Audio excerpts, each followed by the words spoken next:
host, writer, and educator, Joshua Silverstein. Hello, everybody. Hi, how are you? Good. Thanks for being here. Thanks for having me. Perfect. So we're gonna dig right in. So, do you remember your first time you heard a beatboxing song? I do. It was in the 80s, and it was Dougie Fresh. Oh, okay. Yeah. And the Get Fresh crew. Yes. And that was the first time I heard what was called beatboxing. Prior to that, I was a big fan of Bobby McFerrin.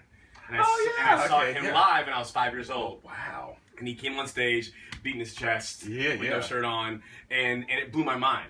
And I immediately thought to myself, oh, I could do that. Yeah. And I was already kind of animated, and I was a goofy kid. So on the ride home, my parents were driving, and I just, and that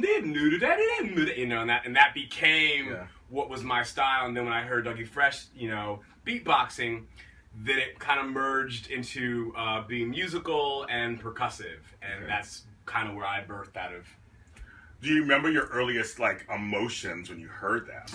I think it gave me some kind of grounds. I mean, I was a nutty kid and just made sound effects, copied cartoons. I wanted to be Roger Rabbit, and I feel like when I saw, and I also wanted to be a clown, and when I saw that here are people who are creating music with nothing. Yeah. It gave me, I think it gave me a little bit of a voice, so the emotion that comes to mind, I think I remember being just, surprised isn't really an emotion, but just, I think grateful. Yeah. I was like, oh, this exists, and I can kind of be a part of that, and I can I'm not so weird, look at what these guys are doing. Right. So I think gratitude and giving me a place in the world is kind of what I felt. And you were a kid. I was a child. I mean, cause I remember when I heard it, I was like maybe 13 or 14. Yeah.